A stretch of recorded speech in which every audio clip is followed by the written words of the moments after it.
ഈ വിഷയവുമായി ബന്ധപ്പെട്ടതല്ല, 4 ചർച്ചകളോടിട്ടല്ല, അതുമായി ബന്ധപ്പെട്ടതല്ല, പഠിക്കാൻ വേണ്ടി ചോദിക്കുകയാണ്. നിസ്കാരത്തിന് ശേഷം കൂട്ടു പ്രാർത്ഥന, അല്ലാഹുമ്മ ജഅൽനാ ഹാദീന മുഹ്തദീന ഗൈറ ളാലീന, ഇതല്ലാത്ത വല്ല ഹദീസും ഈ ഹദീസ് തന്നെ എവിടെയാണ് പറഞ്ഞത് എന്ന് അറിയാൻ വേണ്ടി ചോദിക്കുകയാണ്. അപ്പൊ ആദ്യം നമുക്ക് അത് നിങ്ങൾ ചോദിച്ചത് കൊണ്ട് നന്നായി, കാരണം ഞാനത് എപ്പോഴാ കാണിക്കാന്ന് ഇങ്ങനെ വിചാരിച്ചിരിക്കുന്നു. നമ്മളെ ബാലുശ്ശേരി, നമ്മളെ ബാലേട്ടൻ മൂപ്പരെ കുറിച്ച് ഞാൻ പറഞ്ഞ ഞങ്ങൾ തെറ്റിദ്ധരിക്കരുത്. കാരണം ബാലേട്ടനാണ് യഥാർത്ഥ മുസ്ലിം എന്നാണ് മൂപ്പര് പഠിപ്പിക്കുന്നത്. അത് ആദ്യം ഒന്ന് കണ്ടോളൂ. യഥാർത്ഥത്തിൽ ദൈവമേ രക്ഷിക്കണേ എന്ന് പറഞ്ഞ ബാലേട്ടനാണ് യഥാർത്ഥ മുസ്ലിം, മൈദീശയെ രക്ഷിക്കണേ എന്ന് പറഞ്ഞു. ശരിയായല്ലോ? എന്താ പറഞ്ഞത്? യഥാർത്ഥത്തിൽ ദൈവമേ രക്ഷിക്കണേ എന്ന് പറഞ്ഞ ബാലേട്ടനാണ് യഥാർത്ഥ മുസ്ലിം. മൂപ്പർക്ക് പറഞ്ഞിട്ട് മതിയാകണില്ല, എന്താ ചെയ്യാ? അപ്പൊ ഞാൻ പറയുന്നത്, ഈ മുജാഹിദ് പ്രസ്ഥാനത്തിന്റെ അവസ്ഥ നോക്ക്. ഞങ്ങൾ ഖുർആനും സുന്നത്തും മുറുക്കി പിടിക്കുന്ന ആൾക്കാരാണ്. നന്ദിയിൽ വെച്ച് ഹനീഫ മൗലവിയോട് ഒരുപാട് തവണ നമ്മൾ ചോദിച്ചു, ഇത് നിങ്ങളൊരു ആയത്ത് ഓതി. അല്ല, ദൈവമേ രക്ഷിക്കണേ എന്ന് പറഞ്ഞ ബാലേട്ടനാണ് മുസ്ലിം എന്ന് മാത്രല്ലേ യഥാർത്ഥ മുസ്ലിമാ. ഹുമുൽ മുഅ്മിനൂന ഹഖ്ഖാ എന്നൊക്കെ പറയൂലേ യഥാർത്ഥ മുസ്ലിം. ആ മുസ്ലിം ബാലേട്ടനാണ്. അതിന് ഖുർആനിൽ ആയത്തുണ്ടോ ഹദീസുണ്ടോ? മൂപ്പര് മറുപടി പറഞ്ഞിട്ടില്ല. നിങ്ങളെല്ലാവരോടും ചോദിച്ചോളൂ. ഇയാൾ ശക്തമായി ഇതുവരെ പിൻവലിച്ചിട്ടില്ല. അത് എവിടെയാണതുള്ളത് എന്നാണ് ഞങ്ങൾക്ക് പറഞ്ഞു തരാനുള്ളത്. ഇനി പ്രിയപ്പെട്ട സഹോദരന്മാരെ, അതായത് മൂപ്പര് പറഞ്ഞു വരുന്നത് നിസ്കാരത്തിന്റെ ശേഷം ദുആ ചെയ്യലാണ് വ്യഭിചാരത്തെക്കാൾ വലിയ കുറ്റം എന്നാണ്.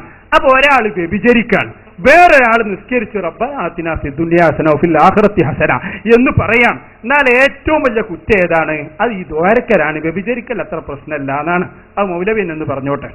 ഒരു തിന്മ ഒരാൾ വ്യഭിചരിക്കുന്നതിനേക്കാൾ, ഒരാൾ മദ്യപിക്കുന്നതിനേക്കാൾ, ഒരാൾ പലിശ കൊടുക്കുന്നതിനേക്കാൾ, ഒരാള് ഈ നിലക്ക് അധർമ്മം പ്രവർത്തിക്കുന്നതിനേക്കാൾ, അളവിലും ദുഃഖത്തിലും കൃത്രിമം പ്രവർത്തിക്കുന്നതിനേക്കാൾ പിശാചിന് ഏറ്റവും ഇഷ്ടം നമസ്കാരത്തിന് ശേഷമുള്ള കൂട്ടുപ്രാർത്ഥനയാകുന്ന ബിദ്അത്ത്, സുബഹിക്ക് ശേഷമുള്ള ഖുനൂത്താകുന്ന ബിദ്അത്ത്. ഒരാൾ വ്യഭിചരിക്കുന്നതിനേക്കാൾ വലിയ തിന്മ. സുബ്ഹാനല്ലാഹ്. എന്തുകൊണ്ട് മനസ്സിലാവുന്നില്ല? നെഞ്ചടിച്ചു പൊളിച്ചു കാര്യമുണ്ടോ? ഇജാതി പോയത്താരെങ്കിലും വിശ്വസിക്കോ? ഏറ്റവും നല്ലത് വ്യഭിചരിക്കാനെന്ന് പറഞ്ഞാൽ, ആൾ വ്യഭിചരിക്കുന്നത് കണ്ടാൽ, മറുഭാഗത്തൊരാൾ നമസ്കാരാനന്തര കൂട്ടുപ്രാർത്ഥന കണ്ടാൽ പിശാച് ഏറെ സന്തോഷിക്കുക. വ്യഭിചരിക്കുന്ന പ്രവൃത്തിയല്ല ഈ കൂട്ടുപ്രാർത്ഥന നടത്തുന്ന മുസ്ലിയാരെ കൊണ്ടാണ് എന്ന് പറയുന്നത് സുഫിയാനുൽ സൗരിയാണ്. പാചകള്ളം സുഫിയാൻ സൗരി അങ്ങനെ പറഞ്ഞിട്ടില്ലേ? അത് പറഞ്ഞത് ബാലേട്ടനാണ് എന്ന് നിങ്ങൾ മനസ്സിലാക്കണം. കാരണം ആ ബാലേട്ടൻ യഥാർത്ഥ മുസ്ലിമാണ് എന്നെ പറയണ്ടേ, അത് മൂപ്പരെന്നെ പഠിപ്പിച്ചതാണ്. ഇരിക്കട്ടെ, ഇനി ചോദ്യകർത്താവിന്റെ ചോദ്യത്തിലേക്ക് വരാം. നബി സല്ലല്ലാഹു അലൈഹി വസല്ലം തങ്ങളുടെ പതിവെന്താണ്? ഇയാൾ പറയുന്നത് വ്യഭിചാരത്തെക്കാൾ വലിയ കുറ്റമെന്നാണ്. കേട്ടോളൂ ഹദീസ്. ഇമാം ഇബ്നു അബീ ശൈബയുടെ ഹദീസാണ് വായിക്കുന്നത്. ആമിർ റളിയല്ലാഹു അൻഹു പറയുന്നു, അൻ അബീഹി, തന്റെ പിതാവിൽ നിന്ന് ഉദ്ധരിക്കുന്നു, അന്നഹു ഖാൽ സല്ലൈതു മഅ റസൂലില്ലാഹി സ്വല്ലല്ലാഹു അലൈഹി വസല്ലം, ഞാൻ റസൂലുള്ളാഹിന്റെ കൂടെ നിസ്കരിച്ചു. അസ്സുബ്ഹ, സുബ്ഹി നിസ്കരിച്ചു. ഫലമ്മാ സല്ലമ, റസൂലുള്ളാഹി സലാം വീട്ടിയപ്പോൾ ഇൻഹറഫ, റസൂലുള്ളാഹി തിരിഞ്ഞിരുന്നു. വറഫഅ യദൈഹി, അവിടുത്തെ കൈകൾ ഉയർത്തി.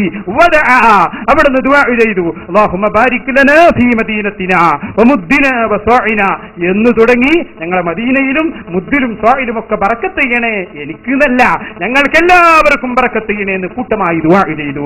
ഇബ്നു അബീ ശൈബ ഈ ഹദീസ് ഉദ്ധരിച്ചിട്ടുണ്ട്. ഇവരുടെ പിതാവായ മുബാറക് ഫൂരി തന്നെ തുഹ്ഫത്തുൽ അഹ്ബദിയുടെ 2ാം വാള്യത്തിന്റെ 199-ാമത്തെ പേജിൽ ഈ ഹദീസ് ഉദ്ധരിച്ചു.